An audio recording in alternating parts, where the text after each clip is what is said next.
So, what's the price of a president's time? Today, we're going to dig into two documents that allege a very specific and, well, transactional answer to that question. It seems like a simple question, right? What is the price of presidential access? But according to the sources we're looking at today, the answer raises some really serious concerns about the integrity of our government. And get this, for a very select group, the answer just might be a meme coin. Yeah, you heard that right. Let's break down how a cryptocurrency ended up at the center of a congressional investigation. Okay, so let's start with this specific event, a big gala planned for holders of a particular cryptocurrency, an event that really got the attention of some U.S. senators. So here's the deal. According to a letter from 3 U.S. senators, a private gala was organized at Mar-a-Lago, but the guest list? Well, that's where it gets interesting. It was exclusively for the top holders of a meme coin called, you guessed it, Dollar Trump. And as you can see, the more you held, the closer you got, with the top 29 investors allegedly offered special VIP access to President Trump himself. And this is the part that really set off the alarm bells. The senator's letter claims that President Trump is reported to personally financially benefit from the market value and the trading activity of this exact meme coin. So you've got this alleged financial connection, plus the promise of access. And you can probably guess what happened next. Lawmakers started asking some pretty tough questions. And they didn't waste any time. Senators Elizabeth Warren, Adam Schiff, and Richard Blumenthal fired off an official letter.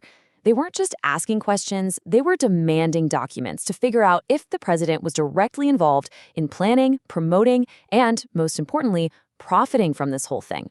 The letter really zeroes in on the money trail. It alleges that companies tied to the Trump organization own a huge majority of related Trump cards and that they directly profit from the trading of the Trump coin. This is the alleged financial link at the center of their investigation. But the letter also highlights what it calls the human cost. It cites reports that paint a really stark picture. On one side, you have roughly 2 million everyday investors who are underwater, meaning they lost money. But on the other side, a tiny group of just 45 early insider wallets allegedly made over $1 billion. The letter even calculates a staggering ratio. For every single dollar an insider earned, retail investors lost 20. Just wow.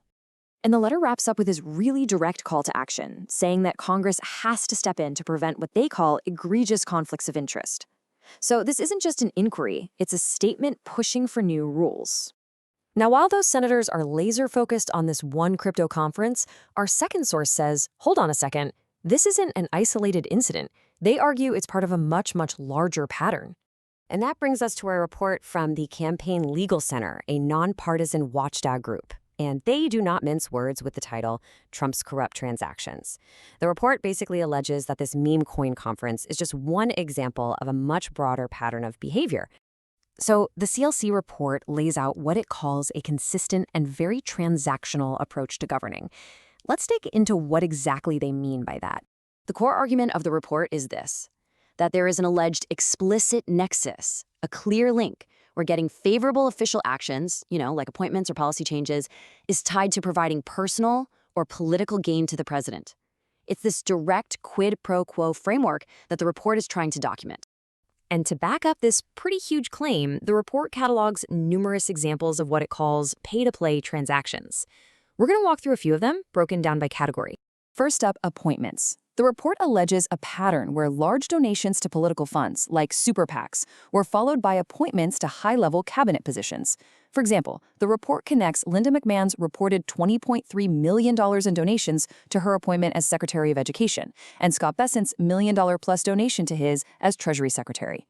The report then turns to the legal system, alleging that financial contributions were followed by some pretty favorable outcomes. The examples they cite range from a presidential pardon following a donation to the inaugural fund, all the way to dropped legal actions after political contributions were made. The core allegation here is that money may have been influencing the course of justice. Finally, the report examines policy itself.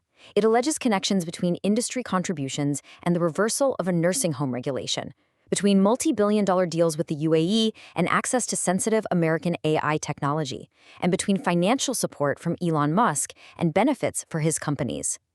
The report's conclusion? That policy itself was for sale. So you might be asking, okay, why does all of this matter? Well, the Campaign Legal Center argues that the stakes are incredibly high for the fundamental nature of American democracy. The CLC report frames these allegations as a fundamental threat to democracy.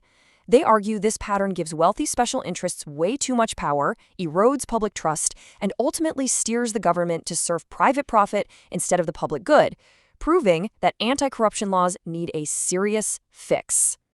When you boil it all down, both the senator's letter and the CLSC report are pointing to the exact same fundamental issue, the alleged blending of personal financial gain with official government action, which they argue raises profound questions about the integrity of our institutions. So after examining what these sources allege, we're left with a critical question. And it doesn't really matter if these alleged actions are seen as business as usual or a threat to the system. The central issue remains: what are and what should be the guardrails for a transactional presidency? That's really the question at the heart of this entire debate.